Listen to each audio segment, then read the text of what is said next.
നമസ്കാരം. നമസ്കാരം. അല്ല, ആരൊക്കെയാ ഇത്? മേലേക്ക് വന്നാട്ടെ. പാടോ. ഇതുവരെ ഇങ്ങോട്ടൊന്ന് വരാൻ പറ്റിയില്ല മാഷെ. ഇടയ്ക്കൊക്കെ ഇങ്ങോട്ട് വന്ന് നിങ്ങളുടെ ക്ഷേമം അന്വേഷിക്കേണ്ടത് എന്റെ കടമയല്ലേ? അതെ അതെ, ഞങ്ങളുടെ കടമയല്ലേ. ഈശ്വര, എങ്ങനെ കിടന്നിരുന്ന വീടാ? അതെ, മുഴുവൻ മാറാല പിടിച്ചു. ശരിയാ. അടിച്ചു വാരാൻ ആരായിരിക്കുന്നേ? അതും ശരിയാ. കൊള്ളാം. ഇങ്ങോട്ടിരിക്കാം. വടി പിടിയിടൂ. ഇരിക്കാം. ഇരിക്കാം. ഇരി ചന്തുവേ. ആട്ടെ മാഷേ, ഇതുവരെ ഈ വീട്ടിൽ എന്തെങ്കിലും പ്രത്യേക അനുഭവങ്ങൾ ഉണ്ടായിട്ടുണ്ടോ? ഈ പ്രേതോപദ്രവമോ മറ്റോ? അല്ല, അറിയണമല്ലോ. പ്രേതം ഉണ്ടെന്ന് ഞാൻ വിശ്വസിക്കുന്നില്ല. അഥവാ ഉണ്ടെങ്കിൽ തന്നെ എന്റെ അടുത്ത് വരികയില്ല. അതാ ഞാൻ പറഞ്ഞത്. അല്ല, അടുത്ത മാസം മുതൽ ഞാൻ രൂപ കുറേശ്ശെ തന്നു തുടങ്ങാം. അയ്യോ, ഞാൻ മാഷോട് കാശ് ചോദിക്കാൻ വന്നിരിക്കുകയാണെന്നാണോ കരുതിയത്? അല്ല, എന്തായാലും തരാൻ ഞാൻ ബാധ്യസ്ഥനാണല്ലോ. മാഷേ, ഒന്ന് നിങ്ങൾ മനസ്സിലാക്കണം. ആദ്യം മുതൽ ഞാൻ മാഷോട് പറഞ്ഞിട്ടുള്ളതാ, കാശല്ല വലുത്, മനുഷ്യര് തമ്മിലുള്ള സ്നേഹമാ. മാഷേ, മുന്നിലിരുത്തി പുകഴ്ത്താണെന്ന് കരുതരുത്. ഇത്രയും നല്ല മനസ്സുള്ളൊരു മനുഷ്യനെ ഓ ഓ ഈ പുറത്ത് കാണുന്ന തിളക്കൊക്കെ അകത്തുണ്ടെന്ന് കൂട്ടിക്കോളൂ. ഈ വീട് മാഷക്ക് കൈമാറ്റം നടത്തിയ ദിവസം രാത്രി ഈ പാവം മനുഷ്യൻ ഒരുപോലെ കണ്ണടച്ചിട്ടില്ല മാഷേ. കുട്ടികളെപ്പോലെ ഇരുന്ന് കരയായിരുന്നു. അത്രമാത്രം ആത്മബന്ധമുള്ളൊരു വീടാണ്. ശരിയാണ്. പണിക്കര് പറഞ്ഞല്ലോ, വീട് കൈമാറ്റം ചെയ്ത ദിവസം രാത്രി ഞാൻ കരയുകയായിരുന്നെന്ന്. എന്നാ സത്യം അതല്ല മാഷേ. അന്ന് മുതൽ ഇന്നു വരെ ഞാൻ കരയാത്ത ദിവസങ്ങളില്ല. ഒന്ന് മയങ്ങിപ്പോയാൽ ഉടനെ സ്വപ്നത്തിൽ പരദേവതകളുടെ വരവായി. ദൈവങ്ങളാണേ. എടാ ഇരവി രാമൻപിള്ളേ, കുലദ്രോഹി, സ്വന്തം തറവാട് കളഞ്ഞു കുളിച്ചോനെ എന്നും പറഞ്ഞ് പരദേവതകൾ ഒന്നടങ്കം എന്നെ കിടത്തി പുറപ്പിക്കുന്നില്ല മാഷേ. ഞാൻ അധികം വളച്ചു കിട്ടുന്നില്ല. മാഷ് തന്ന കാശ് ഞാൻ തിരിച്ചു തരാം. വീടൊഴിഞ്ഞു എന്നാ വലിയ ഉപകാരമായി. എനിക്ക് മനസ്സമാനത്തോടെ കിടന്നു ഉറങ്ങാമല്ലോ. തന്ന കാശിന് ഞാൻ പലിശ തന്നേക്കാം. പലിശയുടെ അല്ല, ബ്ലേഡ് കമ്പനിക്കാർ തരുന്ന അത്രയും പലിശ തരാം. അല്ല, അതൊന്നും അല്ല. നാട്ടിലുണ്ടായിരുന്ന സ്ഥലം വിറ്റ് കിട്ടിയ കാശാ ഞാൻ അങ്ങോട്ട് തന്നത്. പെട്ടെന്നിപ്പോ വേറൊരു സ്ഥലം ശരിയാകാതെ വൈകിയാ പറ്റില്ല. ഇനിയിപ്പോ പലിശ മാത്രം പോരാ, ലാഭം കൂടെ വേണമെങ്കിൽ അതും തന്നേക്കാം. ഒരു 10,000 രൂപ കൂടുതൽ തരാം. അയ്യോ, 10,000 രൂപയോ? അല്ല, അയ്യപ്പൻ ചേട്ടന്റെ ചായപ്പിലേക്ക് തന്നെ വീണ്ടും തിരിച്ചു പോകാൻ പ്രയാസമുണ്ട്. വേറൊരു വീട് ശരിയാകുന്നത് വരെ. ആഹാ, ഇവിടെ ഉണ്ടായിരുന്നോ? എവിടം വരെ ആയി ഗവേഷണമൊക്കെ? അങ്ങനെ പോകുന്നു. ഒരു കാര്യം പറഞ്ഞോട്ടെ. ഒരു സെക്കൻഡ്. ഈ ഗവേഷകൻ അത്ര ശരിയല്ല. നീ പറഞ്ഞത് ശരിയാണ് ചന്തുവേ. എന്തുവാ ദാസേട്ടാ, താമസിക്കാൻ വേറെ വീട് കിട്ടിയാൽ ഈ വീട് ഒഴിഞ്ഞെടുക്കുന്ന ദാസൻ പറയുന്നത്? എന്തെങ്കിലും ആയിക്കോട്ടെ, ആ പാവത്തിന് ഉറക്കം വരുന്നില്ല എന്ന് പറഞ്ഞ കേട്ടില്ലേ? ഉറക്കം വരുന്നില്ലെങ്കിൽ വല്ല സ്ലീപ്പിംഗ് പിൽസും കഴിക്കട്ടെ. എന്ത് വന്നാലും ഈ വീട് ഞാൻ ഒഴിഞ്ഞു കൊടുക്കില്ല. പതുക്കെ വീടാക്കി വിട്ടുകൊടുത്താലും നിന്റെ ഗവേഷണത്തിനൊന്നും അങ്ങനെ എതിര് പറയൂല. ഈ വീട്ടിന്റെ റിയൽ വാല്യൂ എന്താണെന്ന് ദാസേട്ടന് അറിയില്ല. മുടക്ക് മുതൽ ലാഭം തരാമെന്നല്ലേ അങ്ങനെ പറയുന്നത്? ഞാൻ ഉദ്ദേശിക്കുന്ന വാല്യൂ ദാസേട്ടൻ പറയുന്ന വാല്യൂ രണ്ടും രണ്ടാണ്. എടാ, ഞാൻ ഇല്ല ഇല്ല, ഞാൻ ഒരിക്കലും സമ്മതിക്കില്ല. അല്ലടോ, ഇത് അതല്ല. വീടൊഴിയാൻ ദാസേട്ടന് മാത്രമല്ല, എനിക്കും തീരെ താല്പര്യം തോന്നുന്നില്ല. ഗോപൻ കുഞ്ഞ് ഇപ്പൊ വന്നതല്ലേ? ദാസമാഷ് പറയട്ടെ. എന്നോട് ക്ഷമിക്കണം, എനിക്ക് ബുദ്ധിമുട്ടാണ്. എന്ത് വിഡ്ഢിത്തമാഷേ നിങ്ങൾ ഈ പറയുന്നത്? ഞാൻ നിർബന്ധിച്ചിട്ടല്ലേ നിങ്ങൾ ഈ വീട് വിലക്കെടുത്തത്? ഇഷ്ടമുണ്ടായിട്ടല്ലല്ലോ. പിന്നെ ഇപ്പൊ പുതിയതായിട്ട് എവിടുന്ന് ഒന്നും ഒരു ഇഷ്ടം. രേഖാമൂലം വീടെഴുത്തുന്ന സ്ഥിതിക്ക് ഇനി ഞങ്ങളുടെ ഇഷ്ടം കൂടി ഒരു പ്രശ്നമാണല്ലോ. താനൊന്നും ഉണ്ടായിരിക്കണം. രൂപ മുഴുവൻ വാങ്ങിയിട്ടല്ല ഞാൻ വീട് എഴുതി കൊടുത്തത്. ഇനിയിപ്പോ വിറ്റിട്ടില്ല എന്ന് രേഖ ഉണ്ടാക്കാനും എനിക്ക് വലിയ ബുദ്ധിമുട്ടൊന്നുമില്ല.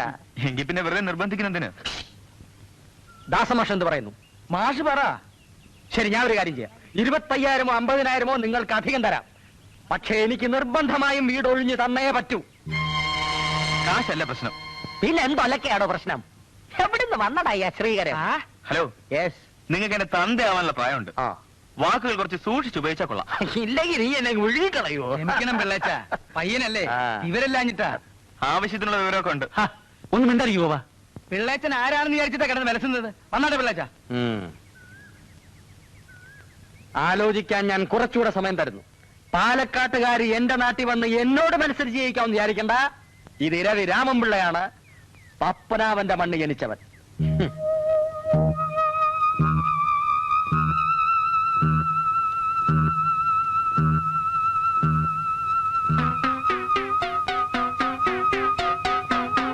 അതത്ര നല്ലതല്ല. അഹോ, അയ്യോ, അയ്യോ,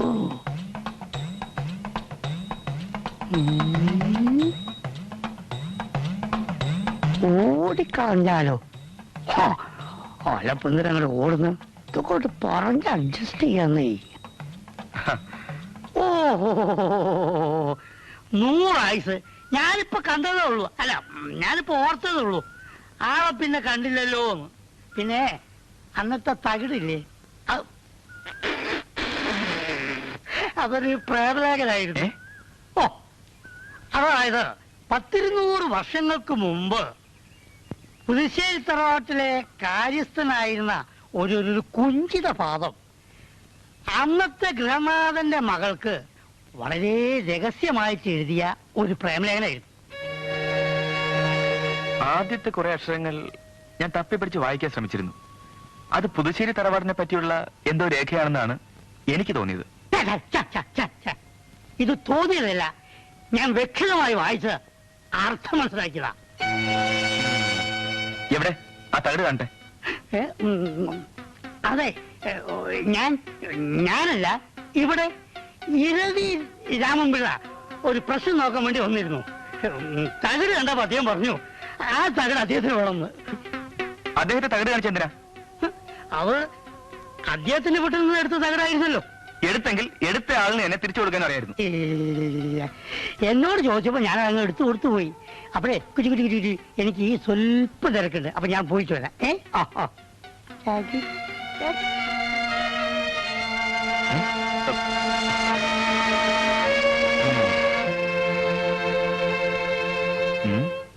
ഇനി അവന്റെ ആയുസിൽ അവൻ എഴുന്നേറ്റ് നടക്കത്തില്ല. അതുപോലെ പെരുമാറിയിട്ടുണ്ട്. എന്നിട്ട് വീടൊഴിയാൻ സമ്മതിപ്പിച്ചോ? ആദ്യം അവൻ സമ്മതിച്ചതാ. ആ. നിലവിളി കേട്ട് നാട്ടുകാർ കുറെ ഓടിക്കൂടി. എങ്ങാനും കാഞ്ഞു പോയാ സാക്ഷി പറയാൻ ആളുണ്ടാകുമല്ലോ എന്ന് കരുതി തോമാ തല്ലങ്ങ് നിർത്തി. വീടൊഴിയുമോ? ഒഴിയുമോ എന്ന് ചോദിച്ചാ ഒഴിയണം. ഉളുവാ പിള്ളേച്ച, കൊടുക്കാൻ പോയപ്പോ കൊണ്ടു കാണും ഇല്ലടോ.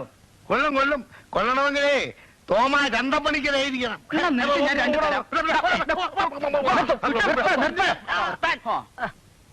നീ തറുതല പറയാതെ ഉള്ള കാര്യം പറ. വീടൊഴിയുമോ? വീടൊഴിയുമോ? അത് ഇങ്ങനെ എടുത്തെടുത്ത് ചോദിച്ച അവരുടെ കാര്യം അവർക്കല്ലേ അറിയാവൂ മുതലാളി. 15 കുപ്പി കള്ളും 100 രൂപ വെള്ളത്തിലായി. ഒരുപാട് മറ്റേ വർത്തമാനം പറയുന്നത് തോമാ ഒരു കാര്യമേറ്റാൽ അത് നേരിട്ടേ വന്നിട്ടുള്ളൂ. ഒരു ചട്ടമ്പി വന്നിരിക്കുന്നു. ചന്തുവേ, എന്തുവേ? ഗണകന്റെ അറ്റ കൈയൊന്ന് നോക്കിയാലോ? എന്ത് ക്ഷുദ്രം. ഗണകൻ ക്ഷുദ്രം ചെയ്താൽ ഉം. പ്രേതങ്ങള് വീടൊഴിയും. അവന്മാരവിടെ ഉറക്കുകയും ചെയ്യും. തലവേദനയായല്ലോ ഈശ്വര. മുതലാളി സാറേ, ഇരവിച്ചേട്ടാ, ഞങ്ങളുടെ കാര്യം ശല്യപ്പെടുത്താത്ത പോടോ. ഇവിടെ ചില പ്രധാനപ്പെട്ട ചർച്ചകൾ നടക്കുകയാണ്. ഇനി അധികം വച്ച് നീട്ടിയ ഈ വീട്ടുപടിക്കാൻ ഞങ്ങൾ ശവം കാണും സാറേ. അപ്പൊ അടിയുടെ ചൂട് മറന്നിട്ടില്ല. ശരി, പോയിട്ട് നാളെ കാലത്ത് വാ. ഞാന് സമാധാനമായിട്ടൊന്ന് ആലോചിക്കട്ടെ. നാളെ ശരിയാകുമോ സാർ? പോയിട്ട് വരാൻ പറഞ്ഞില്ലേ, നോക്കാം. അതെ, നിന്നേ.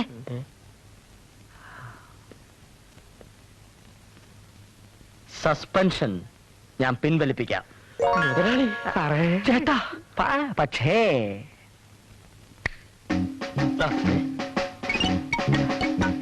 കിട്ടിയത് പോരല്ലേ?